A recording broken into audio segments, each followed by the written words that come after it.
Décembre 2015. Je suis dans mon appartement parisien et je déprime. Je déprime car j'ai quitté l'entreprise pour laquelle je travaillais pour démarrer une nouvelle aventure, celle de l'entrepreneuriat. Malheureusement, les choses ne se passent pas comme prévu. À l'exception de quelques missions de sous-traitance, je n'ai toujours pas signé le moindre contrat significatif avec un client. Je surfe sur le web et je tombe sur un appel d'offres. L'intitulé exact est « Comprendre les spécificités et les problématiques des jeunes afin de mieux les accompagner ». Une chose m'interpelle. Il y aurait donc une formule magique pour bien accompagner, manager, communiquer avec tous les jeunes ? J'en doute. Je rédige une proposition qui prend le contre-pied de l'intitulé. 2 semaines plus tard, mon téléphone sonne. Ma proposition a été retenue. Au cours de cette petite conférence, je vous propose, dans un premier temps, de discuter du concept de génération et d'en identifier certaines limites. Dans un deuxième temps, je vous propose de revenir sur certaines fausses croyances véhiculées sur les jeunes et l'entreprise. Dans un troisième temps, je vous partagerai une grille de lecture simple qui vous permettra d'identifier les besoins de vos jeunes collaborateurs. Ma promesse, démystifier la complexité du management intergénérationnel. Alors, aujourd'hui, ma boîte tourne bien. Et pour accompagner sa croissance, j'ai besoin de recruter, notamment sur la partie digitale. Ça peut vous paraître improbable, mais je suis nul en informatique et j'aime pas ça. Enfin bref, je suis incompétent au possible. On cherche un community manager pour un stage de 6 mois. Et je m'attends à recevoir un jeune stagiaire fraîchement diplômé, ultra connecté. Premier CV que je reçois, Madeleine, 56 ans. Aucune expérience en tant que community manager, 20 ans comme RH dans l'industrie. Elle m'explique qu'elle a quitté son précédent job, repris un master en communication digitale et qu'elle cherche une entreprise qui lui donnerait sa chance, quitte à passer, s'il le faut, par la case stage. Mais Madeleine a un prérequis. Elle souhaite travailler en home office. Il se trouve que nous, on cherchait quelqu'un en présentiel dans nos locaux et l'entretien s'est arrêté là. Mais ce fut pour moi une belle leçon. Alors que je tiens tant à promouvoir la diversité, je m'étais laissé piéger par de tenaces stéréotypes. Madeleine appartenait à la génération des baby-boomers, mais ses attentes étaient celles d'une milléniole. Alors, vous me direz, qu'est-ce qu'une génération ? Eh bien, les sociologues nous proposent la définition suivante. Ce sont un ensemble d'individus ayant grandi dans une période à peu près homogène d'un point de vue économique, technologique, culturel et social. Et cet environnement va déterminer des grandes tendances quant aux habitudes et aux codes de cette même génération. Aujourd'hui, en France, ils en distinguent 6. Les traditionalistes, nés entre les 2 guerres mondiales, marqués par la crise économique de 29. Ils sont travailleurs et discrets. On l'a rebaptisé la génération silencieuse. Les baby-boomers, nés dans un climat d'euphorie et de reconstruction, ils grandissent pendant les 30 glorieuses et bénéficient des progrès de l'éducation. Confiants, ils trouvent rapidement du travail et soutiennent leur leader pendant mai 68. La génération X, baptisée ainsi à cause de l'expression « né sous X ». Confrontés au choc pétrolier de 73 et à l'arrivée du chômage de masse, ils grandissent dans un climat anxiogène. Les parents divorcent, perdent leur emploi, le sida fait son apparition. On parle d'une génération dite verticale. J'apprends de mes aînés et je transmets à mes cadets.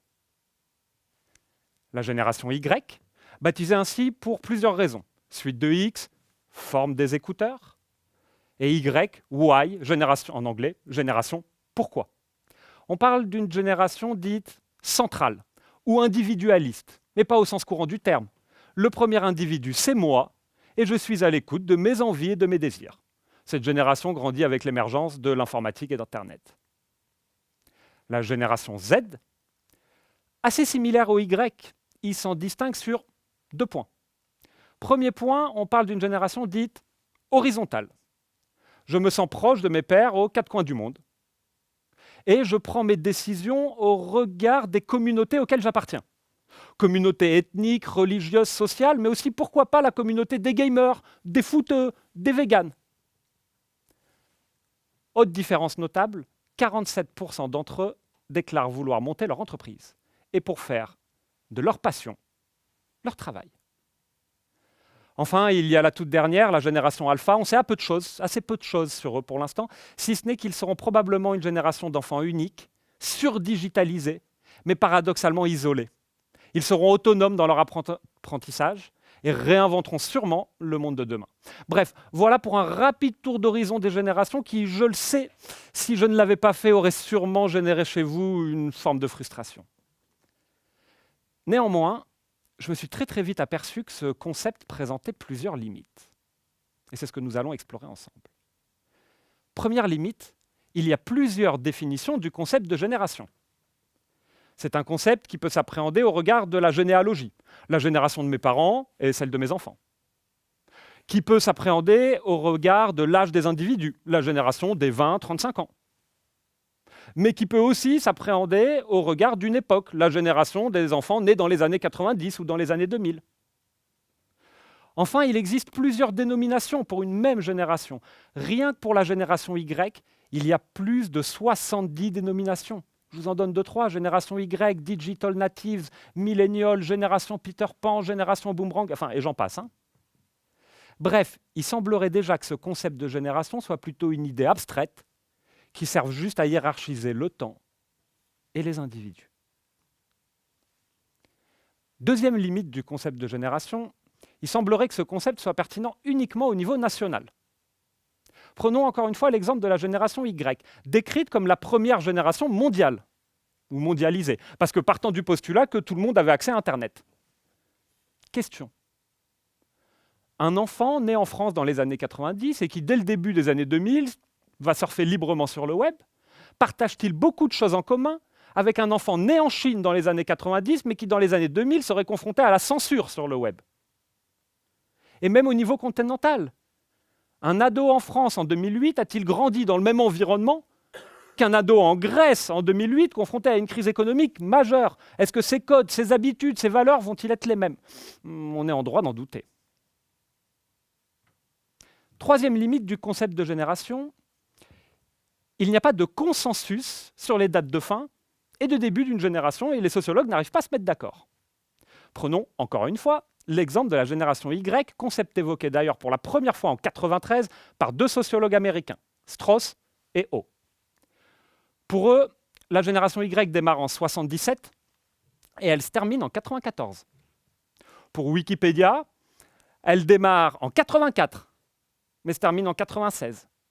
D'autres sociologues affirment même qu'elle se termine en 2000. Bref, selon certains, elle démarre en 1977, selon d'autres en 1984. Selon certains, elle se termine en 1993, selon d'autres, elle se termine en 2000. Aucun consensus sur les dates.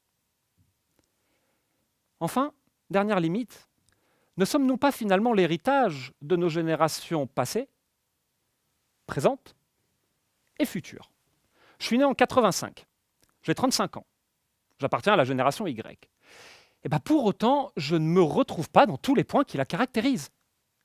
Je partage avec les traditionalistes une certaine idée de la patrie, et les France-Allemagne en football sont pour moi une forme de guerre amicale sur un rectangle vert. J'ai emprunté aux baby-boomers leurs goûts musicaux. J'écoute ma musique sur une vieille platine vinyle des années 70, et mes artistes préférés sont Bob Dylan, les Rolling Stones et Jimi Hendrix. Je me sens à l'aise avec les codes de la génération X. Bien que le costume et que le vouvoiement soient plus trop à la mode, moi c'est comme ça que je me sens bien dans mes pompes. Bien évidemment que je partage des codes avec ma génération. J'ai eu l'occasion de partir 1 an en Écosse lors d'un programme Erasmus. Je suis un fan de jeux vidéo et, pour vous faire une confidence, j'ai rencontré mon ami sur une application de rencontre, Tinder. Et enfin, peut-être que mon histoire entrepreneuriale m'amène à me rapprocher de la génération Z. Enfin bref, il me semble que j'appartiens un peu à toutes les générations. Alors aujourd'hui, en France et en entreprise, ce sont 4 générations qui doivent apprendre à cohabiter. Les boomers, les X, les Y et les Z. Et malgré cela, tout un tas de fausses croyances continuent à être véhiculées sur les jeunes et l'entreprise. Et je vous propose de prendre quelques minutes pour les déconstruire ensemble. Première croyance, il y a beaucoup de conflits intergénérationnels. C'est faux. Il n'y a pas plus de conflits au travail entre membres d'une même génération qu'entre membres de générations différentes. Il y a principalement deux sources de conflits qui sont évoquées: les méthodes de travail et l'usage des nouvelles technologies. Et contrairement à ce qu'on croit, les reproches sont plutôt faits dans le sens des nouvelles générations vers les anciennes, et pas l'inverse. En revanche, toutes les générations se retrouvent sur les besoins fondamentaux au travail.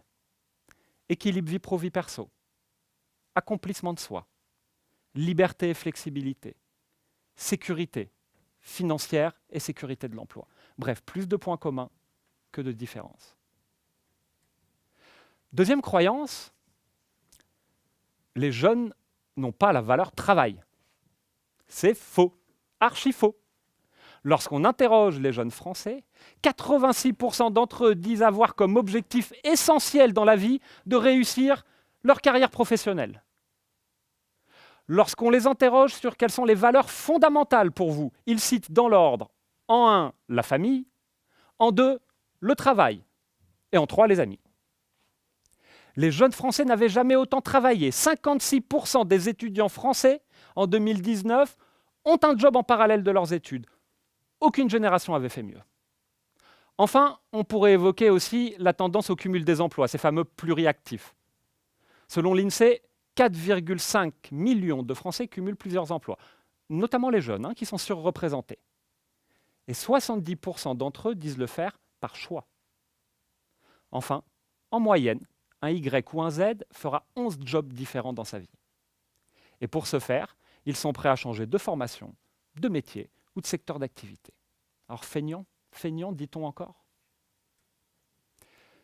Troisième croyance, les jeunes sont pour le tout digital. C'est faux. Déjà, l'usage du digital est beaucoup plus une question de CSP ou de diplôme, beaucoup plus que de génération. Et lorsqu'on interroge les Y et les Z sur l'utilisation du digital, ils sont assez critiques, notamment lorsque cela porte préjudice à la communication. Si c'est pour discuter d'un sujet ou prendre rendez-vous, très bien. Lorsque c'est un sujet important, c'est complètement à proscrire. Ils pourraient le percevoir comme un manque de respect ou comme un manque de courage, sans parler du risque de distorsion dans le message. Enfin, ils émettent aussi quelques réserves ou quelques critiques, notamment pour des raisons éthiques, et je pense là à l'émergence de la big data et à l'enjeu de la protection des données personnelles. Dernière croyance, les jeunes ne respectent pas l'autorité. Là aussi, c'est faux. Alors, il est vrai qu'ils entretiennent un rapport à l'autorité particulier, parce qu'ils n'ont pas connu le service militaire, ils se sont créés leur propre vérité grâce à Internet, ils ont appris très tôt à négocier avec les parents. Néanmoins, plus d'un jeune sur deux souhaite aujourd'hui conserver des niveaux hiérarchiques en entreprise, mais à certaines conditions. Il va falloir que le manager soit compétent, pour ne pas dire incollable dans son domaine d'expertise. Il faudra qu'il ait des années d'expérience et qu'il soit capable d'apprendre auprès de lui. Il faudra qu'il donne du sens au travail, qu'il laisse de l'autonomie et qu'il use d'un management plus participatif. Nous venons de voir que finalement, 1, ce concept de génération pouvait laisser dubitatif, que 2, tout un tas de fausses croyances et de faux stéréotypes étaient véhiculés sur les jeunes et l'entreprise, et pour autant, je rencontre chaque jour des confrères qui interviennent en entreprise pour nous expliquer comment attirer, recruter, manager, fidéliser les jeunes collaborateurs.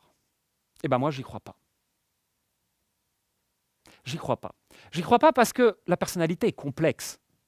Et la décrypter n'est pas chose aisée.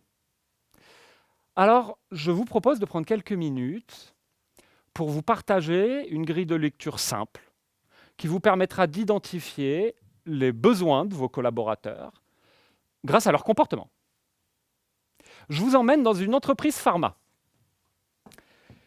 Aujourd'hui, c'est la réunion mensuelle de l'équipe commerciale et les résultats ne sont pas bons. Participe à cette réunion Paul, le manager, Inès, Kylian et Valentin, les délégués médicaux. Tous appartiennent aux générations Y et Z. Paul, le manager, est arrivé en premier. Il ne voulait pas prendre le risque de faire attendre ses collaborateurs. Il prend quelques minutes pour relire ses notes et va à la boulangerie chercher quelques viennoiseries pour accueillir son équipe dans les meilleures conditions. Quelques minutes plus tard, Inès, Kylian et Valentin arrivent. Paul démarre le premier. Il parle d'une voix douce, calme, posée. Son débit est lent et régulier. Il présente les principales étapes de la réunion et propose à ses collaborateurs une météo du jour pour que chacun puisse partager son état émotionnel. Son équipe n'est pas surprise, car ils savent que Paul est toujours soucieux de leur bien-être et qu'il fait de son mieux pour les servir et leur être utile. Lorsque démarre le tour de table, Inès, qui trépigne d'impatience, exprime son mécontentement d'une voix forte, ferme et décidée. Pas la peine de perdre du temps avec cette météo du jour. À l'entendre parler, l'entreprise est confrontée à de gros problèmes, mais c'est selon elle un challenge. Mâchoire serrée, poing fermé, elle pointe du doigt Paul et l'interpelle sur les solutions qu'il propose. Directe, cash et droite au but, Inès est une femme d'action. Elle souhaite mettre en œuvre un plan de combat le plus rapidement possible. Remettre les choses au lendemain l'agace. Indépendante et autonome, elle apprécie de relever des défis ambitieux. C'est alors que Valentin demande le droit à la parole. Valentin a pris beaucoup de temps pour préparer cette réunion et pour recueillir de l'information. En amont, il a demandé à Paul ses accès à son CRM pour pouvoir analyser tout cela. Valentin s'exprime posément, sans émotion dans la voix, presque monocorde. Droit sur sa chaise, les bras croisés, les yeux rivés sur son compte-rendu, il égrène un à un les éléments qui, selon lui, sont à l'origine des mauvais résultats. Il interpelle Paul sur un chiffre qui attire son attention et démontre, preuve à la pluie, que le découpage territorial n'est pas juste. Contrairement à Inès, il pense que repartir bille en tête est beaucoup trop risqué et qu'un diagnostic plus poussé est nécessaire afin d'implémenter un plan d'action précis. Sans ce cadre bien défini, impossible selon lui de faire correctement son travail. Depuis tout ce temps, Kylian est resté silencieux. Et ça n'a pas été chose facile pour lui. Avant toute chose, il souhaite partager sa météo du jour. Parce qu'une réunion est avant tout une formidable opportunité de parler de ses émotions, de ses ressentis. Et il tient à faire savoir à ses petits copains que, même si la période est difficile, pour lui, le moral est au beau fixe. Mais d'ailleurs, le marché va se reprendre. Il le sait. Non, il le sent. Il a une intuition, un feeling.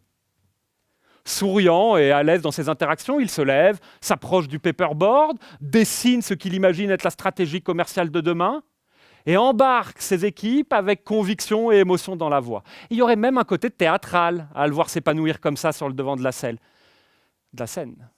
Mais c'est pour lui une façon d'obtenir la reconnaissance de ses pairs. Cette petite scène, imaginée pour l'occasion, est néanmoins, je vous l'assure, le reflet de ce que j'observe tous les jours chez mes clients. Et ma conviction la plus profonde, c'est que plutôt que de nous intéresser à ce que les membres d'une même génération partagent en commun, nous ferions mieux de nous intéresser à ce que chaque individu a d'unique. Là, voilà pour moi la clé d'un management intergénérationnel réussi. Alors, vous vous rappelez de mon histoire d'appel d'offres ? Avec le recul, je crois que si j'ai gagné ce contrat, ce n'était pas pour mon âge, ce n'était pas pour mon appartenance à la génération Y, c'était même probablement pas pour mon expertise ou ma légitimité sur le sujet. Je crois que si j'ai gagné ce contrat, c'est parce que ma proposition était osée, décalé, unique en quelque sorte. Ça fait maintenant 5 ans que je travaille avec ce client et récemment, la RH m'a avoué que ce qu'elle avait apprécié chez moi, c'était ma posture, qu'elle a qualifiée avec ses mots à elle de provocatrice et bienveillante. Alors, pour conclure, je vous invite déjà à prendre du recul sur ce sujet des nouvelles générations et sur le mythe de la complexité d'un management intergénérationnel. Et je vous propose, dès demain, lorsque vous serez de retour dans vos entreprises, de réfléchir à ce qui rend unique vos collaborateurs, jeunes ou moins jeunes. Je vous remercie pour votre attention et je me tiens à votre disposition pour des questions ou un débat.